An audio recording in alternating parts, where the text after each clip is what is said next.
आज से कुछ मंथ्स पहले या फिर कुछ टाइम पहले जब आपने नीट 2025 के लिए ड्रॉप लिया होगा तब आपने पक्का ये सोचा होगा कि नीट एग्जाम में 700 प्लस स्कोर करूंगा और एम्स जाऊंगा, और उसी मोटिवेशन से आपने प्रिपरेशन करना स्टार्ट भी किया होगा, अच्छे से प्रिपरेशन भी कर रहे होंगे।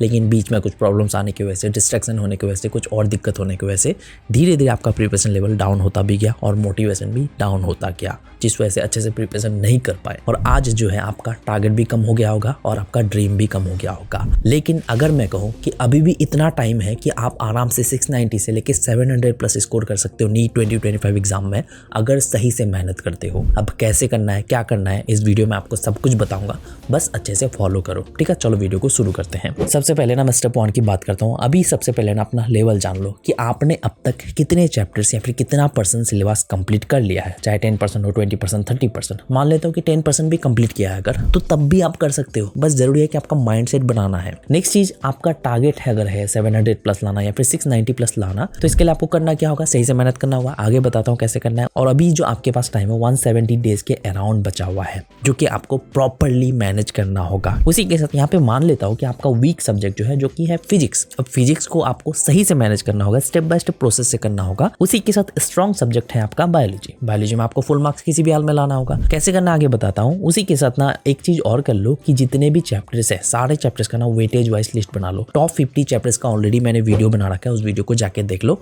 उन सब चैप्टर्स को आपको फर्स्ट प्रायोरिटी देना है। नेक्स्ट स्टेप 2 की अगर मैं बात करूँ, तो जैसे कि अभी मैंने बोला, फर्स्ट प्रायोरिटी आपको उन 50 चैप्टर्स को देना है जिसके लिए मैंने ऑलरेडी वीडियो बना रखा है, क्योंकि वो सबसे ज्यादा हाई वेटेज वाले चैप्टर्स है और उससे आराम से आप 600 650 प्लस मार्क्स तक ला सकते हो। सही से उन सब चैप्टर्स को अच्छे से कंप्लीट करना है, फिर बाकी के चैप्टर्स करना है। उसी के साथ अभी आपको स्टडी किसी भी हाल में 13-14 आवर्स करना ही करना होगा, जिसके लिए ऑलरेडी मैंने शेड्यूल बना रखा है। लेकिन अगर आप इतना घंटा स्टडी अभी नहीं कर पा रहे हो, धीरे धीरे आपको इंप्रूव करना होगा। कुछ ही दिनों के अंदर आपको 13-14 आवर्स स्टडी करना ही करना होगा। एक भी मिनट वेस्ट नहीं करना, इससे ज्यादा करवाओ तो और बेटर है। उसी के साथ अभी जो 170 डेज बचे हुए हैं, इसमें आपको फुल्ली फोकस होके बस नीट के लिए सोचना है। नीट आपका टारगेट है, दुनिया की सारी चीजों को भूल जाना है। बस आपका टारगेट क्या है कि नीट क्रैक करना है। चाहे फ्रेंड्स हो, फैमिली हो, कुछ भी आपको अभी सोचना नहीं है, बस नीट के बारे में सोचना है। अगर ऐसा करते हो, मेहनत करते हो, दिन रात मेहनत करते हो, पॉसिबल होगा। उसी के साथ जो आपके एडिक्शन या फिर डिस्ट्रैक्शन है, उन सबको लिमिट में लाना है। लिमिट में लाने के लिए सबसे पहले तो रीजन देखो कि किस चीज में क्यों आप टाइम वेस्ट करते हो, रीजन क्या है। उसी के साथ किस चीज में टाइम वेस्ट करते हो, उस चीज को लिखो, रीजन लिखो, क्यों टाइम वेस्ट करते हो और कितना टाइम देते हो और कौन से टाइम पे उस चीज में टाइम देते हो। सपोज आप इवनिंग टाइम में ज्यादा टाइम वेस्ट करते हो, तो उस टाइम का आपको सही यूज करना, उस टाइम पे आपको लिमिट लगा देना है, उस टाइम को दूसरी चीजों में यूज करना है। उस टाइम पे चाहो तो लिखना शुरू कर दो, बाहर चले जाओ, लेकिन जो भी चीज से डिस्ट्रैक्ट होते हो, जिस चीज से एडिक्शन है, उसको आपको छोड़ना है उस टाइम पे। उसी के साथ अभी मान लेता हूं कि आपका वीक सब्जेक्ट जो है फिजिक्स है। अब फिजिक्स के लिए सबसे पहले यहाँ पे देख लेते हैं, बहुत सारे स्टूडेंट का बेसिक्स क्लियर नहीं होता है, इस वजह से कॉन्सेप्ट क्लियर नहीं होते। तो यहाँ पे अगर आपका बेसिक्स क्लियर है, मान लेता हूं बेसिक्स क्लियर है, तो उसी के साथ यहाँ पे बहुत सारे स्टूडेंट का बेसिक्स क्लियर होने के बाद भी कॉन्सेप्ट अच्छे से क्लियर नहीं होते, क्योंकि बेसिक्स अच्छे से क्लियर नहीं होते, इसलिए कॉन्सेप्ट अच्छे से क्लियर नहीं हो पाता है, या फिर कॉन्सेप्ट में अच्छे से फोकस नहीं कर पाते। तो ये भी एक प्रॉब्लम है। मान लेता हूँ कि आपका कॉन्सेप्ट भी क्लियर हो जाता है, लेकिन मैक्सिमम स्टूडेंट जो प्रॉब्लम फेस करता है वो है क्वेश्चन प्रैक्टिस के टाइम, यानी कि कुछ क्वेश्चन सॉल्व कर पाते हैं, कुछ क्वेश्चन सॉल्व नहीं कर पाते। इसके पीछे का रीजन यही है कि आपका जो कॉन्सेप्ट अच्छे से तो उतना क्लियर हुआ है, लेकिन आप सही अप्रोच से क्वेश्चन प्रैक्टिस नहीं कर रहे हो। यहाँ पे आपको जो हर एक क्वेश्चन को डिटेल वे से अच्छे से समझना है, एक्सप्लेनेशन देखना है। जो क्वेश्चन सॉल्व नहीं हो पा रहा है, उस क्वेश्चन से रिलेटेड आपको टॉपिक को दोबारा से अच्छे से पढ़ना है, रिवाइज करना है, फिर उसी टाइप के क्वेश्चन को दोबारा प्रैक्टिस करना है। और बेसिक्स अगर क्लियर नहीं है तो बेसिक्स क्लियर करना जरूरी है अच्छे से। स्टेप बाय स्टेप आपको बेसिक्स से रिलेटेड क्वेश्चन प्रैक्टिस भी करना है। नेक्स्ट, जो भी टॉपिक आपका वीक होता है, हर एक चैप्टर का कोई ना कोई एक टॉपिक वीक होता है जो आपको समझ नहीं आता है, तो उस टॉपिक को भी मार्क करना है और सब टॉपिक को भी मार्क करना है। और यहाँ पे क्वेश्चन प्रैक्टिस का level step by step he increase करना है। यानी कि आपने टॉपिक क्लियर कर लिया, चैप्टर क्लियर कर लिया, उससे रिलेटेड आप पहले इजी टाइप के क्वेश्चन प्रैक्टिस करोगे, फिर मीडियम टाइप के, फिर टफ टाइप के क्वेश्चन प्रैक्टिस करोगे। अब यहाँ पे देखो टाइम कम बचा हुआ है, तो यहाँ पे आपको टाइम भी बचा के ज्यादा से ज्यादा चीजें करना है। सबसे पहले आपको जो स्टॉप वॉच रेडी करके स्टडी करना है, क्वेश्चन प्रैक्टिस करना है, ताकि आप कम टाइम में ज्यादा चीजें कर पाओ और अपने आप को इंप्रूव कर पाओ। उसी के साथ एनसीईआरटी के लिए ना एनसीईआरटी रिव्यू टाइप के वीडियोस देख सकते हो, जिससे आपका एनसीईआरटी अच्छे से क्लियर भी हो जाएगा। और उसी के साथ जो एनसीईआरटी हाईलाइटेड बुक को पढ़ोगे, तो यहाँ पे एनसीईआरटी पूरा डिटेल वैसे पढ़ने की जरूरत नहीं पड़ेगी, मेन चीजें पढ़ोगे, वहां से आपका अच्छे से क्लियर हो जाएगा। फिर उसी के साथ ना आपको नोट्स का भी यहाँ पे जुगाड़ कर लेना है। अगर आपको नोट्स नहीं मिल रहा है कोचिंग की तरफ से, यहाँ पे सिंपली आप कहीं से जुगाड़ कर सकते हो, किसी से मांग सकते हो। और उसी के साथ शॉर्ट नोट भी आप कहीं से मांग सकते हो, उन नोट्स को अपने अकॉर्डिंग मॉडिफाई करके उन सबको पढ़ सकते हो। यहाँ पे आपका काफी ज्यादा टाइम बच जाएगा। ये नेक्स्ट चीज, आपको टाइम बचा के ज्यादा से ज्यादा क्वेश्चन प्रैक्टिस करना है। जो क्वेश्चन सॉल्व नहीं हो पा रहा है, उन सब क्वेश्चंस का डिटेल एक्सप्लेनेशन के थ्रू अच्छे समझना है, उन सब क्वेश्चन से रिलेटेड टॉपिक को भी पढ़ना है, चाहे पीवाईक्यूज कर रहे हो या फिर नॉर्मल क्वेश्चन प्रैक्टिस कर रहे हो। ये चीज़ जरूरी है और टाइम आपको ज़्यादा से ज़्यादा बचाना है। लेकिन प्रॉब्लम ये है कि जब भी कोई क्वेश्चन सॉल्व नहीं कर पाओगे, उस क्वेश्चन से रिलेटेड डिटेल एक्सप्लेनेशन देखने के लिए आपको बुक से पढ़ना होगा। उसी के साथ यहाँ पे आपका काफ़ी ज़्यादा टाइम भी जाएगा, पीवाईक्यूज करने के लिए अलग से आपको बुक करना होगा। लेकिन इन सब चीज़ों में आपका काफ़ी ज़्यादा टाइम बचा सकता है मेमोनीट का ड्रॉपर बैच, जिसमें अभी जो है आपको एलाइट प्लान प्लस डिजिटल ब्रह्मास्त्र टेस्ट सीरीज और उसी के साथ जो है पीवाईक्यू बुक्स मिल जाएगा, जो कि अभी सिर्फ आपको 3,999 रुपीज़ में मिल सकता है, जिसका एक्चुअल प्राइस है 6,999।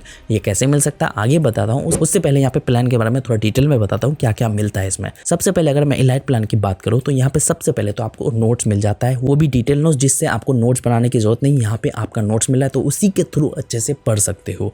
दूसरी चीज, यहाँ पे आपको जो एनसीईआरटी के हर एक लाइन से ओवर 30,000 प्लस क्वेश्चंस मिल जाएगा और हर एक क्वेश्चन का आपको डिटेल एक्सप्लेनेशन मिल जाएगा। उसी के साथ आपको जो है ना क्विक नोट्स, फॉर्मूला सेक्शन और रिवीजन का भी अलग से सेक्शन मिल जाएगा, जिससे आपका प्रिपरेशन और भी इजी हो जाएगा। उसी के साथ आपको जो ब्रह्मास्त्र रिवीजन पत्रिका मिल जाएगा, जिसमें आपको जो फिजिक्स एंड केमिस्ट्री से रिलेटेड आपको जो है माइंड मैप्स में मिल जाएगा और लास्ट 5 ईयर्स का आपको डिटेल एनालिसिस का मिल जाएगा कि कौन से टॉपिक से कहाँ से क्वेश्चन आ चुके हैं। और साथ ही साथ आपको जो हाईली कॉन्सेप्चुअल क्वेश्चंस मिल जाएगा, जिससे अगर आपका फिजिक्स वीक है, केमिस्ट्री वीक है, तो उन सब क्वेश्चंस को प्रैक्टिस करके आपका कॉन्सेप्ट बिल्ड कर सकते हो और इंप्रूव कर सकते हो उन सब सब्जेक्ट में। और उसी के साथ आपको जो लास्ट 25 ईयर्स का पीवाईक्यू मार्क्ड एनसीईआरटी मिल जाएगा, यानी कि एनसीईआरटी के किस पेज से कौन से टॉपिक से क्वेश्चन आ चुका है वो आपको हाईलाइट किया मिल जाएगा। उससे रिलेटेड आप क्वेश्चन प्रैक्टिस कर सकते हो। हर एक क्वेश्चन का आपको डिटेल एक्सप्लेनेशन तो मिलेगा ही। और उसी के साथ आपको जो पेज वाइज एनसीईआरटी भी मिल जाएगा, यानी कि अगर आपने 10 पेज कंप्लीट कर लिया है तो उनसे रिलेटेड अगर क्वेश्चन प्रैक्टिस करना चाहते हो, उन पेजेस को सेलेक्ट करके उससे रिलेटेड क्वेश्चन प्रैक्टिस कर सकते हो। और साथ ही साथ आपको जो पार्ट टेस्ट का भी ऑप्शन मिल जाएगा।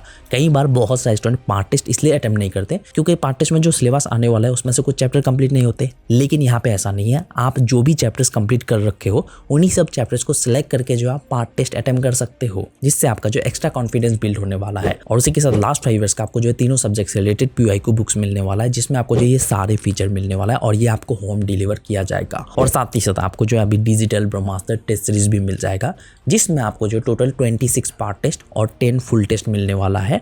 और साथ ही साथ आपको जो OMR स्कैन का भी फीचर मिलेगा, यानी कि आपने टेस्ट अटेम्प्ट किया, OMR फिल किया, उसको स्कैन करके आप अपना रिजल्ट पता कर सकते हो, कहाँ मिस्टेक किया, कहाँ गलती किया, वो सब कुछ आपका हाईलाइट हो जाएगा। जिसमें आपको जो अलग से मिस्टेक बुक सेक्शन मिल जाएगा, जिसमें आप जो भी गलती की उन गलतियों को सुधार सकते हो और अपने आप को इम्प्रूव कर सकते हो। और ये सब कुछ अभी आपको सिर्फ मिल सकता है 3,999 रुपीज़ में, अगर आप नवंबर कूपन कोड यूज करते हो। और उसी के साथ अगर आप एक्स्ट्रा डिस्काउंट चाहते हो तो इस नंबर पे मैसेज कर सकते हो। और अगर आपने लास्ट ईयर एग्जाम दिया था तो लास्ट ईयर का स्कोर कार्ड अगर शो करोगे तो आपको एक्स्ट्रा जो है ऑफ मिल जाएगा, जिससे ये सब कुछ आपको जो और भी चीप प्राइस में मिलने वाला है। और ये ऑफर सिर्फ 9 नवंबर से लेकर 30 नवंबर तक है। तो लिंक आपको डिस्क्रिप्शन में मिल जाएगा, कूपन कोड भी मिल जाएगा, तो जाके जरूर चेकआउट करना। तो चलो वीडियो में आगे बढ़ते हैं। नेक्स्ट चीज यहाँ पे सब्जेक्ट वाइज बात करता हूँ कि सब्जेक्ट को कितना टाइम देना है। सबसे पहले बायोलॉजी की अगर मैं बात करूँ तो बायोलॉजी आपको नेक्स्ट 2 मंथ्स में कंप्लीट करने की कोशिश करना है। मान लेता हूँ कि आपका 10 से 15 चैप्टर कंप्लीट है। अगर 10 चैप्टर भी कंप्लीट है तो 2 महीने में आराम से कंप्लीट कर सकते हो। केमिस्ट्री भी आप 4 मंथ्स में कर सकते हो। मान लेता हूँ कि 5 से 6 चैप्टर कंप्लीट है। और फिजिक्स को जो है आपको एंड तक लेके चलना है, बट आपको टाइम टू टाइम रिवीजन करना ही है। तीनों सब्जेक्ट को टाइम टू टाइम रिवाइज करना है, बट फिजिक्स को थोड़ा एक्स्ट्रा वे से रिवाइज करना है ताकि आप कोई भी चीज भूलो नहीं। नेक्स्ट अगर मैं रिवीजन की बात करूँ, जो कि सबसे ज्यादा जरूरी है, रेगुलर बेसिस पे, वीकली बेसिस पे तो रिवाइज करनी है। वीकली रिवीजन जो आप नोट्स के थ्रू कर सकते हो और वीडियोस के भी थ्रू कर सकते हो, यानी कि यूट्यूब में ऐसे बहुत सारे वीडियोस मिल जाएगा जो कि एक चैप्टर को 30 से 40 मिनट में अच्छे से डिटेल वे से रिवाइज कर देता है। उस टाइप के वीडियोस को भी देख सकते हो रिवीजन के लिए। और साथ ही साथ टेस्ट के थ्रू भी रिवाइज कर सकते हो, यानी कि टेस्ट आपने अटेम्प्ट किया, उससे रिलेटेड जो क्वेश्चन सॉल्व कर पाए ठीक है, लेकिन जो क्वेश्चन सॉल्व नहीं कर पाए उससे रिलेटेड आपको जो टॉपिक रिवीजन करना है। इससे क्या होगा कि आपका टॉपिक वाइज रिवीजन भी हो जाएगा और साथ ही साथ आप जो है डेली जो है रिवीजन कर सकते हो शॉर्ट नोट्स के through, question practice and PYQs के थ्रू। जो क्वेश्चन सॉल्व नहीं कर पाए वो क्वेश्चन से रिलेटेड डिटेल एक्सप्लेनेशन देखोगे, उस क्वेश्चन से रिलेटेड टॉपिक को आप पढ़ोगे और साथ ही साथ आप जो फ्लैश कार्ड्स के थ्रू भी रिवाइज कर सकते हो। और साथ ही साथ एक बात का ध्यान रखना है, रेगुलर बेसिस पे आपको फॉर्मूलाज, नेम, रिएक्शंस, उसी के साथ डेट्स वगैरह ETC जो भी है आपको रेगुलर बेसिस पे रिवाइज करना है। और वो सब चीज आपको जो क्वेश्चन प्रैक्टिस करने में काफी ज्यादा हेल्प करेगा। और उसके बाद अगर मैं स्टडी अप्रोच की बात करूँ सब्जेक्ट वाइज, तो सबसे पहले अगर मैं बायोलॉजी की बात करूँ तो बायोलॉजी में आपके जितने भी चैप्टर्स कंप्लीटेड है, मान लेता हूँ 10 चैप्टर कंप्लीट है, तो उससे रिलेटेड आप सबसे पहले तो क्वेश्चन प्रैक्टिस करोगे या फिर पार्ट टेस्ट अटेम्प्ट कर सकते हो उस ऐप के थ्रू। इससे आपको पता चलेगा कि कौन से टॉपिक आपका अच्छे से अभी भी याद है, कौन सा भूल चुके हो। जो भूल चुके हो उस टॉपिक को आप दोबारा से रिवाइज कर सकते हो। उसी के साथ आपको जो है फर्स्ट मंथ में 9 चैप्टर करना है और सेकंड मंथ में आपको जो 11 चैप्टर करना है। अगर आपने 10 चैप्टर कंप्लीट कर रखा है तो चैप्टर बचेगा जो कि उतना ज़्यादा इंपॉर्टेंट नहीं है, बस एक बार अच्छे से कर लोगे हो जाएगा, कोई दिक्कत नहीं। और उसी के साथ आपको जो अभी रेगुलर बेसिस पे 5 घंटा बायोलॉजी में देना है, जिसमें से आपको जो है 2 लेक्चर देखना है 3 घंटे का और 2 घंटे का आप जो है सेल्फ स्टडी कर सकते हो। उसी के साथ जैसे ही आपका बायोलॉजी कंप्लीट हो जाएगा उसके बाद जो आप रिवीजन के लिए 3 घंटा दोगे और 2 घंटा जो आप दूसरे सब्जेक्ट में दोगे। बायोलॉजी आपको कैसे स्टडी करना है, अभी मैक्सिमम चैप्टर्स यानी कि ऑलमोस्ट सभी चैप्टर्स आपको जो वन शॉट के थ्रू क्लियर करना है। वन शॉट वीडियो जो आप यूट्यूब के थ्रू देख सकते हो, यहाँ पे विपिन सर के वन शॉट देख सकते हो, तरुण सर के भी मिल जाएंगे, गरिमा गोयल मैम के भी मिल जाएंगे और भी बहुत सारे टीचर्स हैं उनसे देख सकते हो, बट एक ही टीचर को आपको फॉलो करना है। ठीक है, नेक्स्ट आप यहाँ पे क्या कर सकते हो, लेक्चर देखने के दौरान आप जो है एनसीईआरटी को भी साथ ही साथ पढ़ सकते हो या फिर नॉर्मल लेक्चर देखने के बाद एनसीईआरटी पढ़ सकते हो। फिर आप क्वेश्चन प्रैक्टिस करोगे और पीवाईक्यूज करोगे। जो क्वेश्चन सॉल्व नहीं कर पाए उस क्वेश्चन का डिटेल एक्सप्लेनेशन देखना, अच्छे से समझना है। उसके बाद जो आप नोट्स के थ्रू दोबारा रिवाइज करोगे और एंड ऑफ द डे सोने से पहले आपको जो है शॉर्ट नोट्स के थ्रू 10 से 15 मिनट तक के रिवाइज करना है। केमिस्ट्री की अगर मैं बात करूँ तो केमिस्ट्री का इनऑर्गेनिक के कुछ चैप्टर्स आप जो वन शॉट के थ्रू कर सकते हो, कुछ चैप्टर्स डिटेल वे से कर सकते हो। उसी के साथ फिजिकल केमिस्ट्री का आप जो डिटेल वे से मैक्सिमम चैप्टर्स करना है, सारे चैप्टर्स डिटेल वे से करना है, बट थोड़ा बहुत स्पीड बढ़ा के देख सकते हो। और ऑर्गेनिक केमिस्ट्री का भी आप मैक्सिमम डिटेल वे से करोगे और कुछ चैप्टर्स जो वन शॉट के थ्रू कर सकते हो। कौन से चैप्टर्स करना है, कैसे करना है, उसके लिए मैंने डिटेल वीडियो बना रखा है, उस वीडियो को देख लो, यहाँ बताऊंगा, ज़्यादा टाइम लग जाएगा। उसके बाद अगर मैं फिजिक्स की बात करूँ, सबसे पहले तो अगर आपका बेसिक्स क्लियर नहीं है तो बेसिक्स को अच्छे से क्लियर कर लो। अगर बेसिक्स क्लियर है तो एक बार आप बेसिक्स को रिवाइज कर लो। ठीक है, ये चीज़ करने के बाद आपके अभी जितने भी कंप्लीटेड चैप्टर्स है उससे रिलेटेड क्वेश्चन प्रैक्टिस करो या फिर पार्ट टेस्ट भी अटेम्प्ट कर सकते हो। जो क्वेश्चन सॉल्व नहीं कर पाए उस क्वेश्चन से रिलेटेड टॉपिक को दोबारा से रिवाइज कर सकते हो। ठीक है, यहाँ पे आपको जो अभी फिजिक्स को वेटेज वाइज ही पढ़ना है। मैक्सिमम हाई वेटेज टाइप के चैप्टर्स अभी पहले ही कंप्लीट कर लेना है, इजी टाइप के भी पहले ही कंप्लीट करना है, जिससे आपका फिजिक्स के लिए कॉन्फिडेंस बिल्ड होगा। उसी के साथ फिजिक्स में आपको लेक्चर जो है बिल्कुल डिटेल ही देखना है और लेक्चर देखने के बाद आपको जो है नोट्स पढ़ना है। यहाँ से आपका कॉन्सेप्ट क्लियर हो गया, फिर आप जो है सॉल्व एग्जांपल्स देखोगे, सॉल्व एग्जांपल के थ्रू समझोगे, फिर जो है आप क्वेश्चन प्रैक्टिस एंड पीवाईक्यूज करोगे। जो क्वेश्चन सॉल्व नहीं कर पाए उस क्वेश्चन का डिटेल एक्सप्लेनेशन देखोगे और उन सब क्वेश्चन से रिलेटेड टॉपिक को नोट्स के थ्रू दोबारा रिवाइज करोगे। फिर जो है आप